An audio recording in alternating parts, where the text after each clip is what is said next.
ओम गंगणपताय नमः। आज हम काल सर्प योग के बारे में कुछ बातें जानेंगे। काल सर्प योग होता है जब हमारे सारे प्लैनेट्स राहु केतु एक्सिस के एक तरफ होते हैं और दूसरी तरफ कोई और प्लैनेट नहीं होता। तो राहु क्या है? Material desires.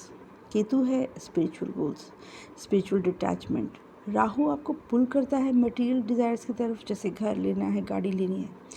और केतु आपको पुल करता है स्पिरिचुअल डिज़ायर्स की तरफ, कि मुझे मोक्ष लेना है, मुझे इन सब से डिटैच होना है, मुझे एक सिंपल लाइफ लीड करनी है।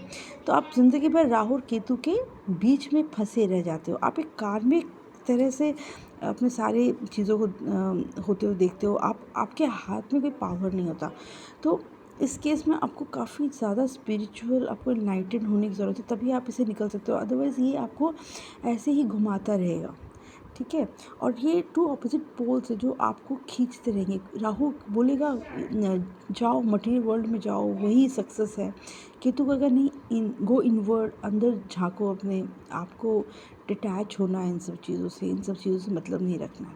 तो आप ज़िंदगी भर इनके बीच में घूमते रहते हो। इसे ही काल सर्प योग कहते हैं और बहुत डराया जाता है। काल सर्प योग है, कुछ नहीं कर सकता है। नहीं कर सकते हो आप, ऐसा नहीं कर सकते हो, लेकिन आपको डिटर्मिनेशन, विल पावर बहुत स्ट्रॉन्ग करनी पड़ेगी, तभी आप इन दोनों के एक्सेस से बाहर आकर आप कुछ और कर सकते हो, अपनी इच्छा से कुछ कर सकते हो।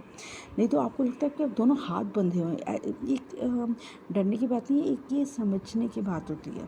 तो इससे अगर आप अपने आप को ध्यान करके, एनलाइटन करके, अगर आप इस एक्सेस से बाहर सोच पाओ, अपने फ्री विल का यूज़ कर पाओ, तो आप इस चक्र से बाहर आ सकते हो। उसके अलावा बहुत डिटरमाइंड होना पड़ेगा, मेडिटेशन करनी होगी, काफ़ी ध्यान भी करना होगा। आपको फ़र्क नहीं पड़ना चाहिए बाहर क्या हो रहा है, क्योंकि वो तो होंगी चीज़ें, वो तो कार्मिक है, पैटर्न है, वो रिपीट होता है।